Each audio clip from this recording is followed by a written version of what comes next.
अस्सलाम वालेकुम नाज़रीन, मेरा नाम अली हैदर है और आपका शुक्रगुजार हूं कि आपने मेरी ये वीडियो देखने के लिए वक्त निकाला। दोस्तों, पाकिस्तान इस जंग का हिस्सा बनने जा रहा है। ये है आज की सबसे बड़ी, सबसे ब्रेकिंग न्यूज कि पाकिस्तान इस जंग का हिस्सा बनने जा रहा है। और अब साथ एक और खबर ले लीजिए आप, भारत भी इस जंग का हिस्सा बनने जा रहा है। यानी Bharat, Pakistan, Israel, America, Iran. मुझे लगता था कि शायद ये पूरा का पूरा मामला जो है वो मिडिल ईस्ट तक रहेगा, ये पूरे का पूरा मसला जो है वो मशरिक वस्ता तक रहेगा, लेकिन ये पाकिस्तान नहीं आएगा। लेकिन ये पाकिस्तान आने वाला है। इस बात को पाकिस्तान के एक बहुत सीनियर जर्नलिस्ट ने कोट किया है। बात यहां खत्म नहीं होती। कनाडा की एक बहुत बड़ी यूनिवर्सिटी के एक बहुत जाने माने प्रोफेसर हैं, उन्होंने एक रिसर्च पेपर जारी किया है कि पाकिस्तान इस जंग का न सिर्फ हिस्सा बनने जा रहा है बल्कि पाकिस्तान पर बहुत बड़ा हमला होने जा रहा है। आपको याद होगा, जब से मैं पिछले कोई 8-10 दिनों की बात है, मैं मुसलसल ये बात कर रहा हूं कि पाकिस्तान को लूप में रखा गया है।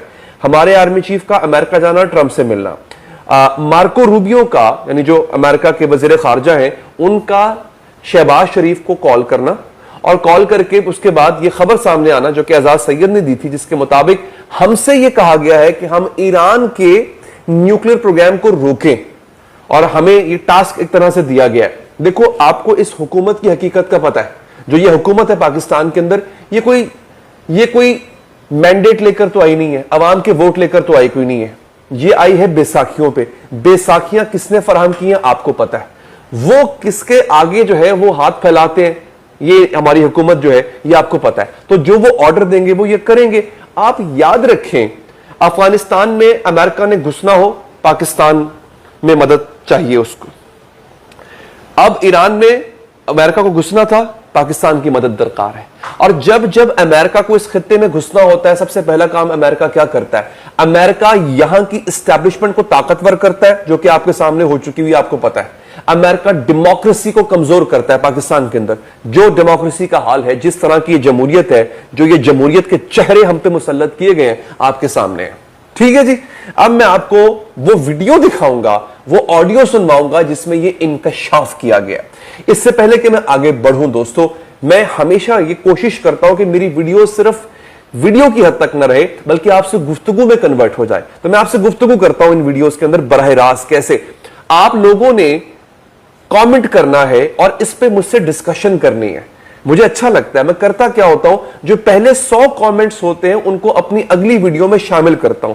इस वीडियो में पिछली वीडियो के 100 कमेंट्स को मैं शामिल करूंगा, उनको पढ़ूंगा, उनको दिखाऊंगा उन कमेंट्स को, और फिर उस पे आपके साथ एक डिस्कशन होगी, एक बहस होगी। सो लिहाजा जो लोग पहला 100 कमेंट करेंगे इस वीडियो पे, इंशाल्लाह अपनी अगली वीडियो में मैं उनको शामिल भी करूंगा, पढ़ के सुनाऊंगा भी सही, और उस पर हम बहस भी करेंगे। अब मेरे पास एक तो है ये बड़ी खबर। खबरों का अंबार आपको पता है हमेशा रहता है और सोर्सेज से खबरें आती हैं, हवा में उड़ती हुई खबरें नहीं होती हैं दोस्तों।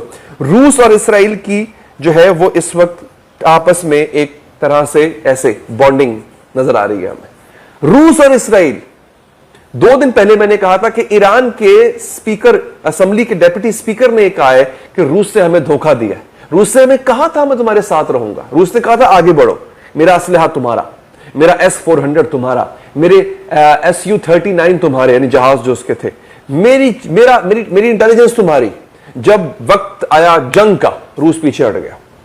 रूस बिल्कुल पीछे हट चुका हुआ है। और अब मैं आपको बड़ी इंटरेस्टिंग बात बताता हूं, चाइना ने 40 JC-10 तैयारे ईरान के हवाले कर दिए। बेहतरीन तैयार है वो, ऐसे ऐसे मारता है। चाइना ने अपने असलहे को मनवा भी लिया हुआ है। जो हालिया इंडिया पाकिस्तान जंग हुई थी उसमें पता लग गया कि चाइना का असला जो है वो यूरोपियन असलहे पे भारी पड़ता है, अमेरिकन असलहे पे भारी पड़ता है, रूसी असलहे पे भारी पड़ता है। तो अब सूरत हाल नाजरीन ये है कि चाइना जो है वो ईरान के साथ है, लेकिन रूस इज बेडिंग विद इसराइल। ये बहुत खतरनाक चीज है। ये हो क्या रहा है, ये पूरे डायनामिक्स चेंज क्यों हो रहे हैं, इस पे मैं आपको इंशाल्लाह बताऊंगा। अच्छा, एक और खबर CNN ने दी है। ये बड़ा हैरान हूं कि CNN आजकल बड़ी अजीबोगरीब खबरें दे रहा है और इसराइल के प्रोपेगेंडे के अगेंस्ट खबरें दे रहा है। ईरान का बाल भी बेका नहीं हुआ था इन हमलों में। जो हमले हुए थे 13 जून को, जिसमें अमेरिका ने हमले किए, फिर इसराइल ने उससे पहले हमले किए। उसमें कहा गया कि ईरान की न्यूक्लियर फैसिलिटीज को तबाह कर दिया गया, न जाने और पता नहीं क्या कुछ तबाह कर दिया गया। कुछ भी नहीं हुआ था ईरान को, ये CNN कह रहा है, रिपोर्ट मेरे पास है, मैं इस वीडियो में आपको दिखाऊंगा। अच्छा, दूसरी इंपॉर्टेंट चीज, जोलानी का पता ना, मोहम्मद जोलानी के, अहमद जोलानी क्या नाम है इस आदमी का, जो शाम का नया सदर बना है, जो इससे पहले अलकायदा का लीडर था, दहशतगर्द, इसराइल का पिट्ठू। मैं बशारुल असद के हक में नहीं था, वो भी जालिम ही था, लेकिन उसका मुतबादिल एक और जालिम, इस आदमी ने सीक्रेटली इसराइली ऑफिशियल से मुलाकात की है। शाम भी दीगर अरब ममालिक की तरह इसराइल को तस्लीम करने जा रहा है। इसको इसलिए बिठाया गया था, ये जो दाढ़ी रख के आ गया था और इस्लाम के नाम पे, पहले ये इसने अमामा पहनता था, अब कोट सूट पहनने लग गया है, तो बेसिकली तो ये एक इसराइल का पिट्ठू है। और अब नजर आ रहा है कि शाम जो है अब इसराइल के ब्लॉक का हिस्सा बनने जा रहा है। एक और खबर आपको दे देता हूं दोस्तों, हुआ यह है कि माइक्रोसॉफ्ट ने पाकिस्तान में अपना दफ्तर बंद कर दिया। माइक्रोसॉफ्ट इंडिया, बिल गेट्स, वो क्या नाम है उसका, जो चाय वाला है, उसका नाम भूल गया, आप लोग कमेंट में उसका नाम बता दीजिएगा, मुझे याद आ जाएगा। वो जो इंडिया गया था, जब बिल गेट्स माइक्रोसॉफ्ट का मालिक इंडिया गया था, वो एक चाय वाला है, उसका नाम याद नहीं आ रहा है मुझे, बड़ा स्टाइल का चश्मा लगाता है वो, उसका नाम कमेंट कीजिएगा प्लीज, मुझे पता चल जाएगा। अच्छा, वो मतलब माइक्रोसॉफ्ट का मालिक बिल गेट्स, दुनिया का अमीर तरीन आदमी, वो इंडिया में दफातर खोल रहा है और पाकिस्तान में उसका एक दफ्तर था बंद कर रहा है। ये आरिफ अलवी साहब जो तहरीक इंसाफ के रहनुमा रह चुके हैं, साबिक सदर रह चुके हैं पाकिस्तान के, उन्होंने ये जो है वो खबर दी है कि ये हालत है इस मुल्क और इसकी हुकूमत की कि माइक्रोसॉफ्ट, जो कि इमरान खान के कहने पे पाकिस्तान आया था, अब वो छोड़ के जा रहा है। खैर, ये खबर मैं आपको बताऊंगा। मैं अब आपको दिखाता हूं जनाब कि पाकिस्तान पर हमला कब और कैसे होगा। इससे पहले कि मैं खबर ढूंढ के वो ऑडियो क्लिप जो है आपके साथ को सुनवाऊं दोस्तों, एक दरख्वास्त आपसे है, मेरा ये चैनल जो है नया है, आपका मशकूर हूं, इसके आज 1 लाख सब्सक्राइबर पूरे हो गए। आप लोगों ने रिकॉर्ड 10 दिनों में 1 लाख सब्सक्राइबर पूरे किए हैं, पता है आपको, रिकॉर्ड रोजाना 10,000 सब्सक्राइबर्स। हुआ यह था कि मेरा 21 लाख यानी 2 मिलियन से ज्यादा का चैनल जो है, बड़ा चैनल, उसको ब्लॉक कर दिया गया। 5 साल की मेहनत थी उस पर हमारी, क्योंकि मैं 2 साल से मुसलसल अहले गजा की बात कर रहा था, मैं अहले फलस्तीन की बात कर रहा था, हमारा वो चैनल ब्लॉक कर दिया गया। मैंने एक और चैनल बनाया, वो भी ब्लॉक हो गया। ये नया चैनल है, इसको आपने प्यार दिया है, आप लोगों से रिक्वेस्ट है कि इसको भी आपने 2 मिलियन तक पहुंचाना है, इसको भी आप सब्सक्राइब करें ताकि अगली वीडियो में मैं आपके कमेंट्स भी पढ़ सकूं जो आप इस वीडियो में करेंगे। और दूसरा ये दोस्तों कि ये जरूरी है, ये खबर अभी तो आपके सामने आ गई, स्क्रॉल होते होते आप कर रहे थे, आ गई, अगली खबर आए ना आए तो सब्सक्राइब कर लें ताकि आप तक खबरें पहुंचे और आप मिस ना कर पाए। नहीं जनाब, वक्त आ गया। ये मैं आपको हामिद मीर साहब, ये पाकिस्तान के एक टेलीविजन है जियो न्यूज, उसके बहुत सीनियर सहाफी हैं, जो लोग हमें इंडिया से देख रहे हैं उनके लिए तारुफ करवा रहा हूं, पाकिस्तानियों को तो पता ही है। उनका क्लिप सुनवाता हूं, आप लोग हैरान रह जाएंगे पाकिस्तान के साथ होने क्या जा रही है। ये एक हिंदुस्तानी अखबार में शाया हुई है और ये खबर बता रही है कि मई 2025 में पाकिस्तान से शिकस्त खाने के बाद हिंदुस्तान की जो हुकूमत है उसने इमरजेंसी बेसिस पे $23 करोड़ के जो नए मंसूबे हैं, नए मुआहदे हैं, उन पर दस्तखत किए हैं और 13 नए मुआहदे हैं। और जो इंडियन गवर्नमेंट है वो मुख्तलिफ मगरबी ममालिक से असला खरीद रही है। ठीक है। दूसरी जो खबर है वो खबर नहीं है बल्कि वो एक रिसर्च पेपर है जो एक कैनेडियन यूनिवर्सिटी के एक्सपर्ट ने लिखा है। और वो जो कैनेडियन यूनिवर्सिटी के सिक्योरिटी एक्सपर्ट हैं वो ये कह रहे हैं जी कि once Israel defeats Iran, Pakistan is next. और उसमें उन्होंने ये भी लिखा है कि पाकिस्तान की जो न्यूक्लियर फैसिलिटीज हैं, इजराइल इंडिया के साथ मिलके इन पर हमला भी कर सकता है। ये हिंदुस्तानी, ये बहुत बड़ी खबर है।